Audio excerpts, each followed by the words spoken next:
play a lot of different looks. They have, they play 3 guard lineups.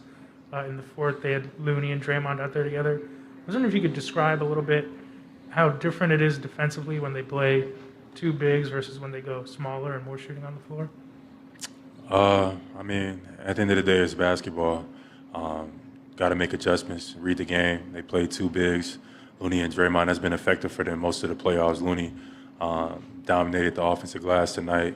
So you understand why he's in that game, and Draymond is Draymond. So we just got to do a good job of running our offense, making our reads, and then let the game decide for itself. First row on the left, Kevin. Kevin O'Connor from The Ringer. Jaylen, every single year of your career, you've made progress as a ball handler, and of course, in this postseason, there's been some ups and downs, but your efficiency still as a shot creator in isolations has continued to trend up. What's your assessment of how you've developed at creating out of isolations when it comes to really feeling out scoring and facilitating? Just being a basketball player, just coming out being aggressive, using what I can do best, my skill set, to get to my spots, and just overall being aggressive. Every year, you can say I got better, or every year you can say I got more opportunity.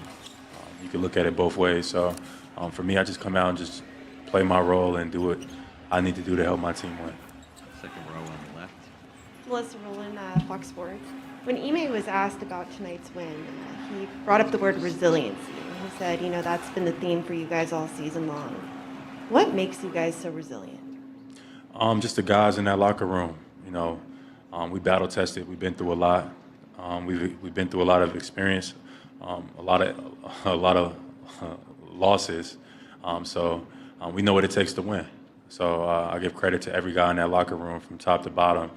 We got a great, resilient group, and the chain is only as strong as its weakest link. So everybody comes to work every single day, not just players, but coaching staff, medical staff, weight training, everybody. So it's an all-around collective effort every single night, and everybody did their job. Sixth row on the right. Jared Weiss, The Athletic. When you got that steal early in the fourth quarter and you kicked ahead to Peyton, did you see Peyton through there? Were you trying to pass it to him? Yeah, we got the steal. Peyton was open, made the play for the layup. On the left. Hey, Jaylen. Cameron Buford, Voice of the Fans. Congratulations on the win. I wanted to ask you, if you think back to Team USA, when you teamed up with Derek White, what was your impression of Derek White at that time? And then how has he changed your impression of him since he's been here on your team? Derek White is a baller. He has been for a while. San Antonio, he's had great series and playoff runs and things. He's definitely a player that can elevate his level at any time. And I've known that before I played with him at USA, but even learned more from him at USA. He's just a baller. Just certain people get up for moments and have the ability to just outplay the scouting report and just can flat out hoop. So credit to D. White, man. He can ball. Back row on the far right. Hey, Jaylen, back here. Joe Varden from The Athletic. We understand that Derek is quiet, but whether it was when everybody was in China or training camp in Vegas that year or when he got traded to you in Boston, do you have a favorite off-the-floor story about Derek and meeting him and things like that? Yeah, we got some stories, but overall, Derek is just a great guy. He's quiet, but like if you get close enough to him, he'll warm up to you. He'll say some jokes, some dad jokes and stuff like that. So Derek is a great guy, and he fit right in as soon as he got to Boston, and it was just like automatic. So we're lucky to have him. Two more questions on the left here with Robert. Bobby Manning, CLNS Media. Jaylen, do you remember the first conversation you had with Ime about becoming a lead ball handler on this team? I felt like that was like his biggest emphasis, becoming head coach on this team, was you and Jason kind of taking over the playmaking duties. Was it as far back as maybe the World Cup run that you had with him?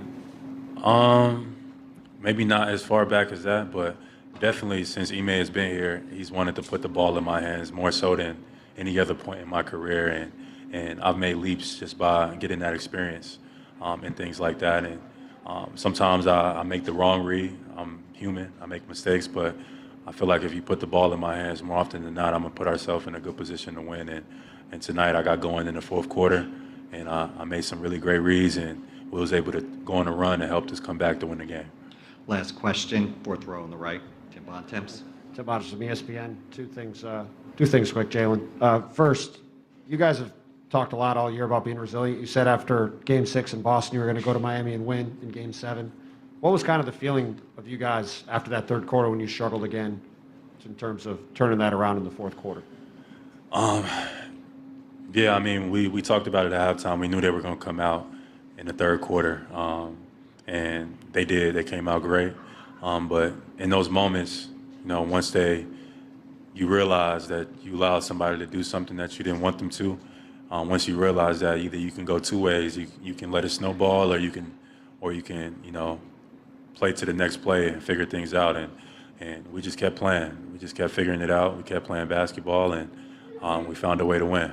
And you said after Game 7, when you were sitting up there with Al in Miami, that everybody was thrilled for Al to get a chance to have this opportunity to be here in the finals. What was it like for you guys to see him really take over down the stretch there and kind of flip this game around for you guys? Phenomenal. That's what we need. That's what we want. We want that veteran leadership to carry us over. Al had a bunch of great looks. We encouraged him to keep taking them. And he came out his first finals game, and he played amazing. So he carried us and led us to a victory. So we got to get ready for next game. We win as a team. I know the media likes to push the narrative between certain players, but it's a team game. You know, the best team is going to win, not the best individual player. So we just got to keep playing as a team, and then we'll be all right. Thanks a lot, Jaylen. Thank you. Jaylen Brown.